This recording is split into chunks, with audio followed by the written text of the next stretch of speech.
All right. So this is it. You made it to module 18. This is our last module for the class. And we're going to finish up with another punch discussion. This is punch discussion 3, which is going to be for the film Leave No Trace. All right.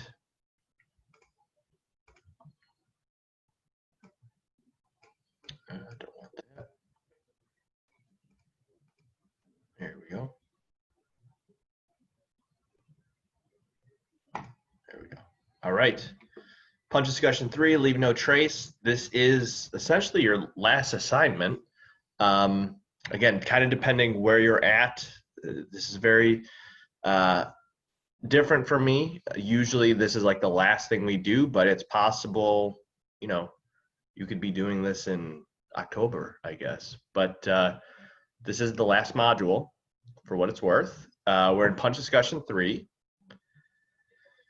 As a reminder, again, just kind of depending where you're at, the analysis paper is due December 1st by 11:59 p.m.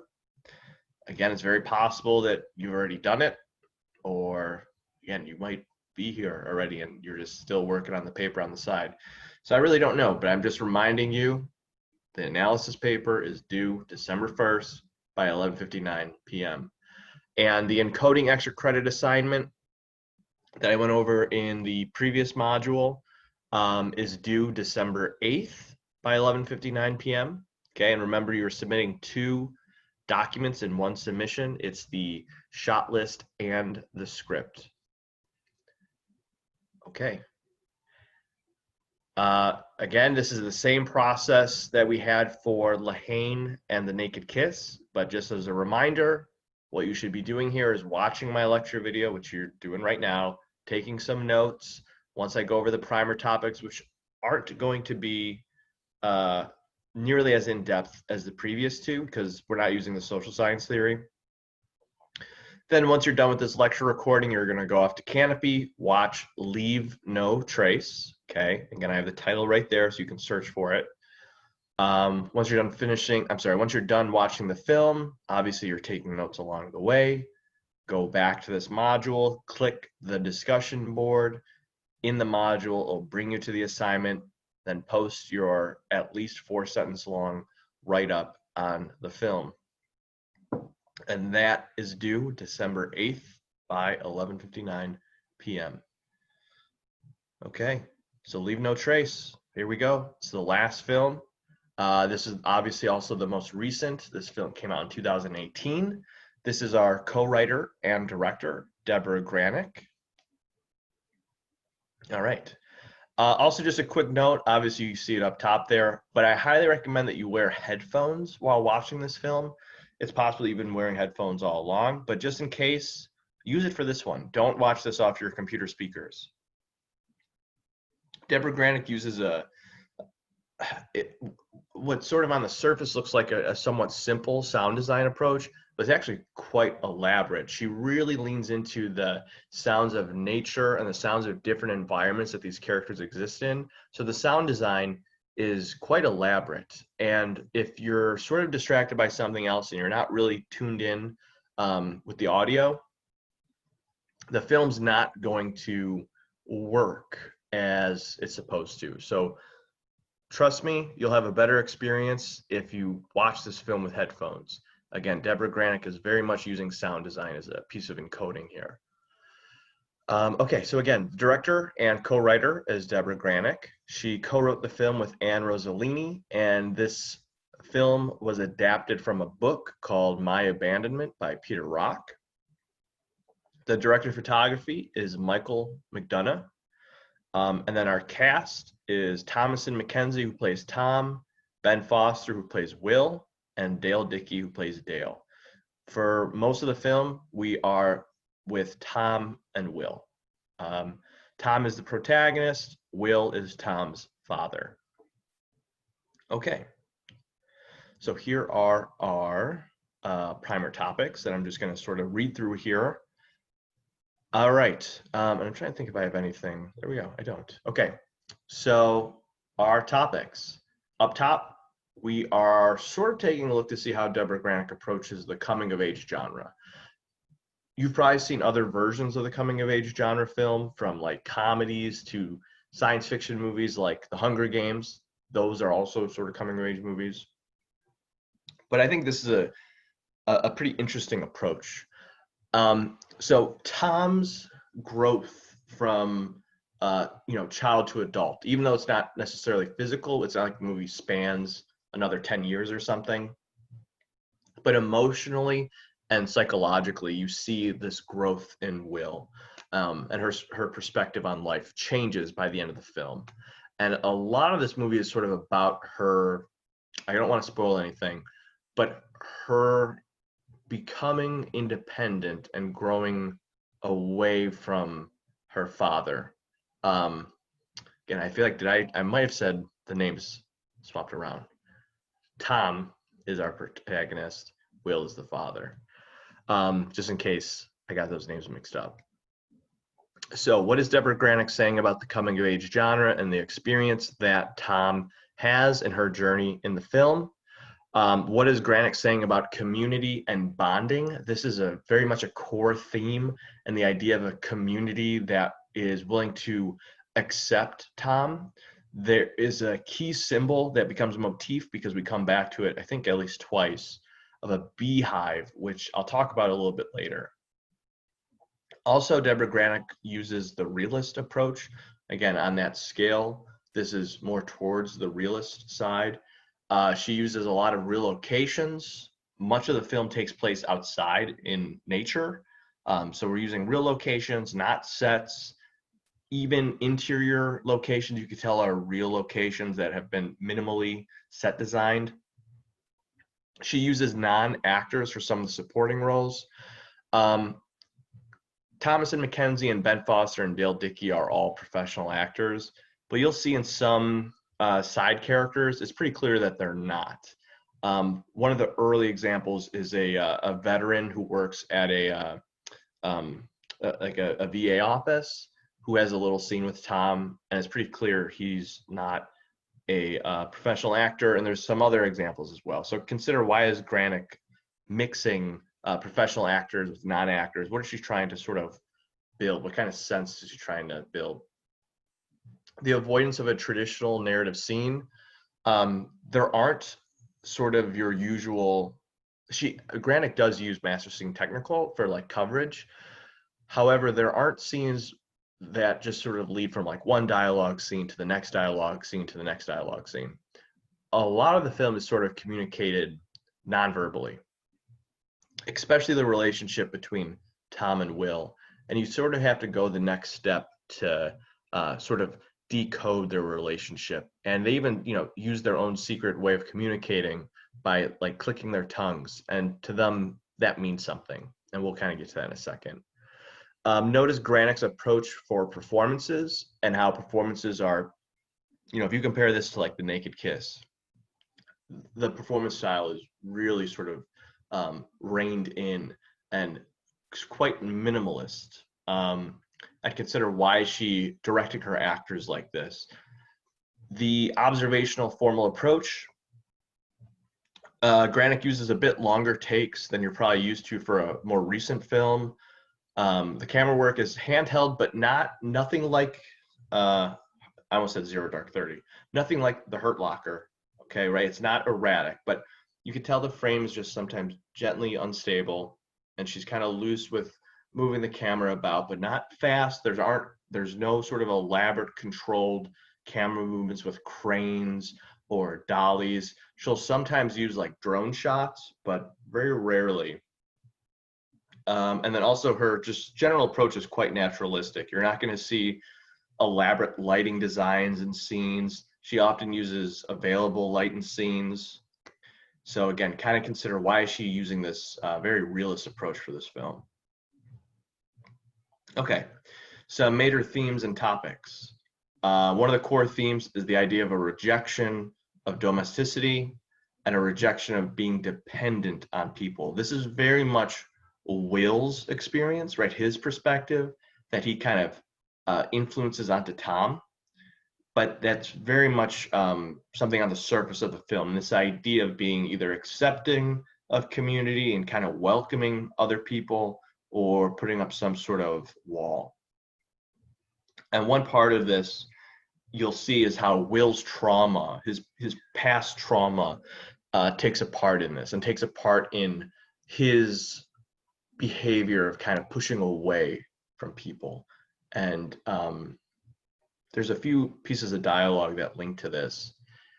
Without spoiling anything yet, there's a scene between Tom and Will that have a bit of an argument.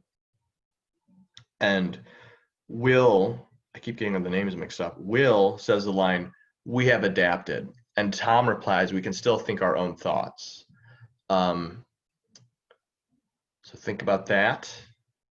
Also, I don't want to spoil how the film ends, but there's very much a key scene in a trailer between Will and Tom. And take a note of some of the dialogue in that scene. And maybe Tom understands her father more than he thinks she does. Focus on the theme of community, both positive and negative social interactions. Tom sort of has trials throughout the film with different, groups of people in different communities, and some maybe aren't as welcoming as others. And why do you think Granick is kind of creating this cycle for Tom until she maybe finds a new home, in a way, in a new community? Okay. Familial relationship. The idea of parental influence and control, specifically between Will and Tom. Notice how Granick very early kind of cements Tom's individuality, even in this scenario. Focus on will to act from Tom's perspective. There's a scene that involves cooking, and you'll see she sort of, what's what I'm looking for?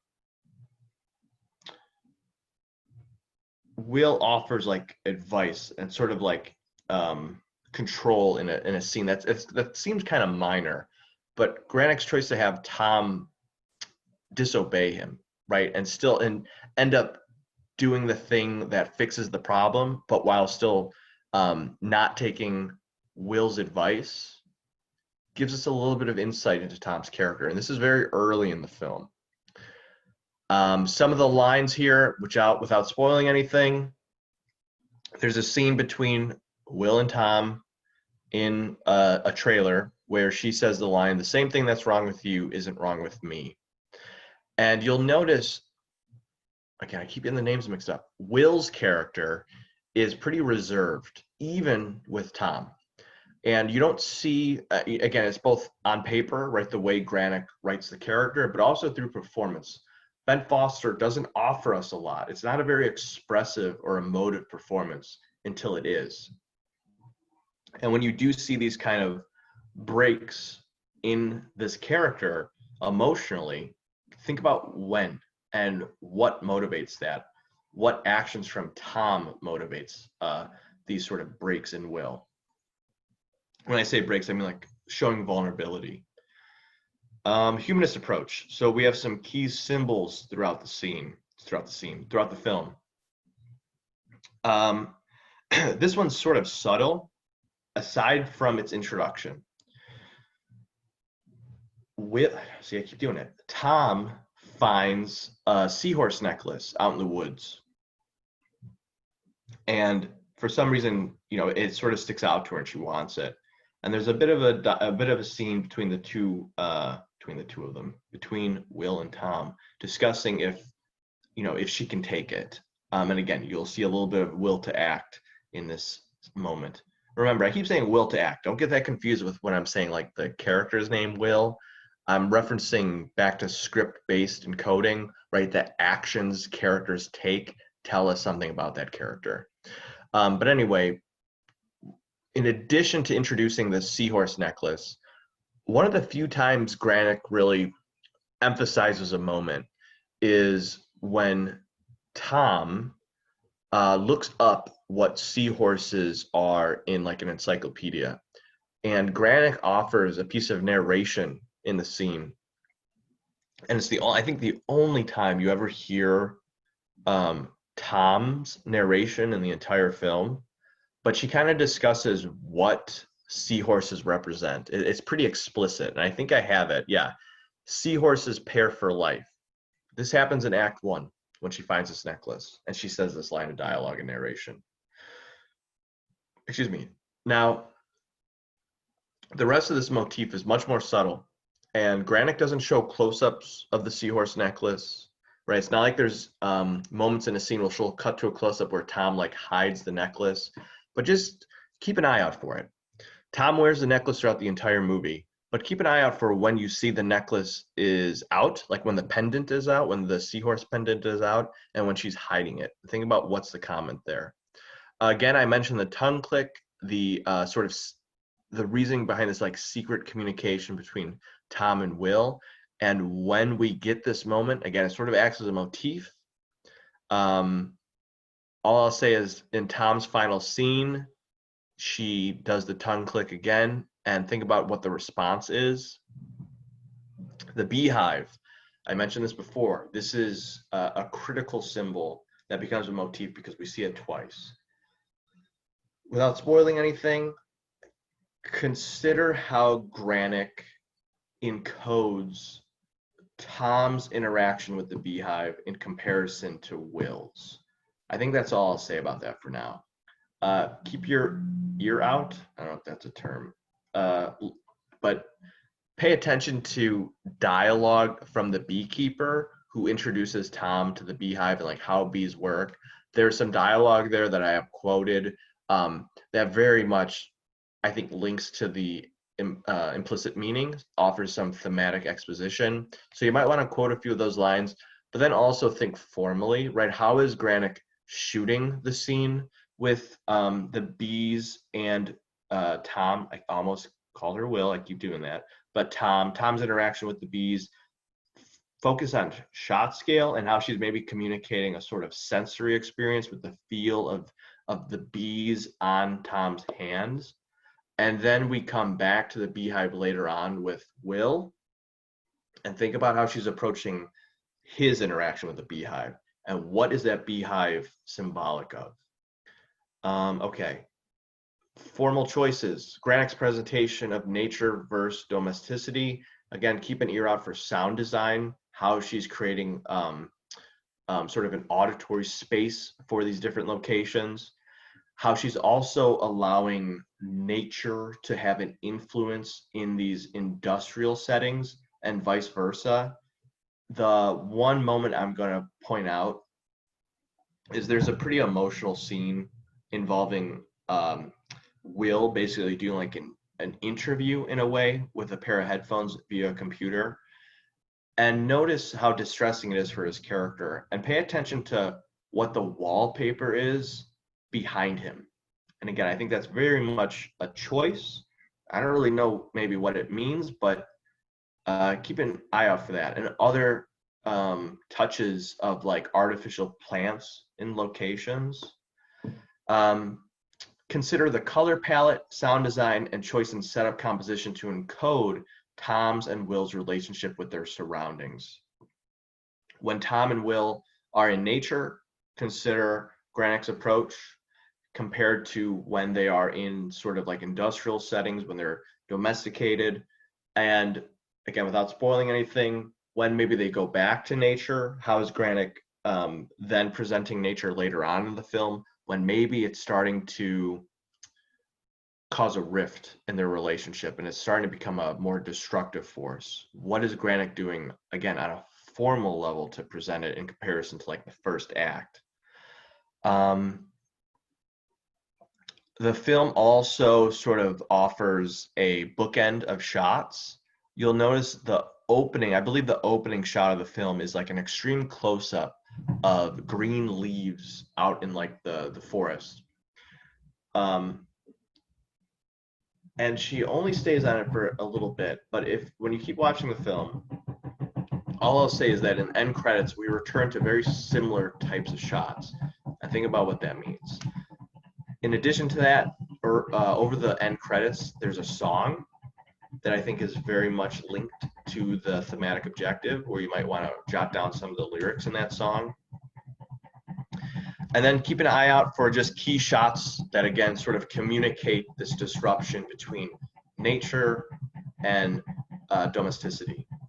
There's a key shot that leans mostly into composition, where Granick offers some symbolic blocking with Tom in the left third of the frame, a tree in the center of the frame, and a character who's sort of symbolic of domesticity on the right third of the frame.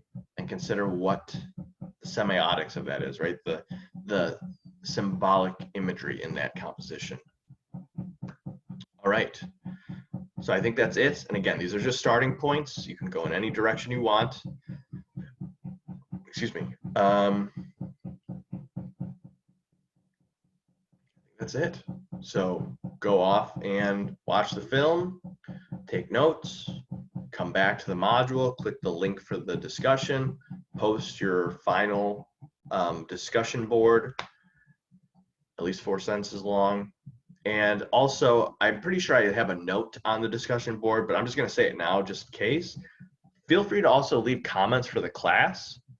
I'll be honest with you, I guess I waited till the last module to say this. This is the first time I taught this class in a flexible online format.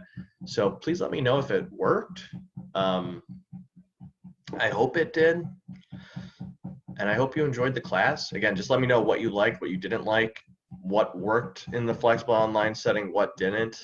Again, I'm recording this way in advance, so I haven't read any of your assignments. I'm looking forward to reading your assignments and reading your interpretations. But again, it's kind of weird because I'm doing this way in advance. So if you see this, well, hopefully you're seeing this. Thank you. And in a weird way, I look forward to having you in the class, even though this is the last thing you're going to see. All right. Thank you. I will see you later, and I hope you enjoyed the class.